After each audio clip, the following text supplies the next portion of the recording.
চন্দনেশে gas cylinder বিস্ফোরণে দগ্ধ 2 শ্রমিকের মৃত্যু। বিশেষ প্রতিনিধি নুরুল আলমের প্রতিবেদনে বিস্তারিত। চট্টগ্রামের সাতখানিয়া ও চন্দনাইশ উপজেলার সীমান্তবর্তী চরতি এলাকায় অনুমোদনহীন অবৈধ ও ঝুঁকিপূর্ণ ক্রসফিলিংয়ের কারখানায় বিস্ফোরণে আহত 2 শ্রমিকের মৃত্যু হয়েছে। এ ঘটনায় দগ্ধ আরও 8 জন চিকিৎসাধীন আছেন। শনিবার 20 সেপ্টেম্বর মধ্যরাতে ঢাকার বার্ন ও প্লাস্টিক সার্জারি ইউনিটে চিকিৎসাধীন অবস্থায় তারা মারা যান। মৃত 2 জন হলেন চন্দনাইশ সৈয়দাবাদ এলাকার মোহাম্মদ ইদ্রিস ও কক্সবাজার জেলার মোহাম্মদ ইউসুফ।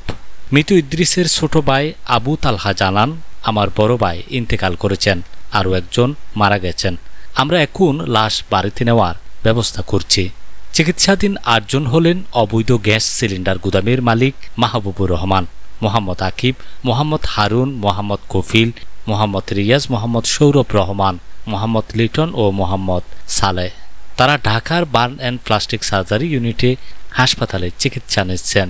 গত 17 সেপ্টেম্বর ভোর রাতে 6টার দিকে চন্দনাইশ ও সাতখানিয়া সীমান্তবর্তী চরতি চর এলাকায় একটি গ্যাস সিলিন্ডারের গুদামে বিস্ফোরণের ঘটনা ঘটে।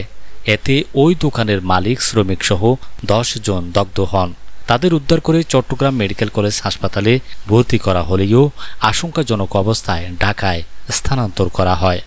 ঘটনার সত্যতা নিশ্চিত করে সাতখানিয়া থানার officer in charge OC Mohammad Zahidul Islam Golam জানান, নিহত ও আহত পরিবারের পক্ষ থেকে লিখিত অভিযোগ দায়ের করলে পরবর্তীতে আইনগত ব্যবস্থা গ্রহণ করা হবে।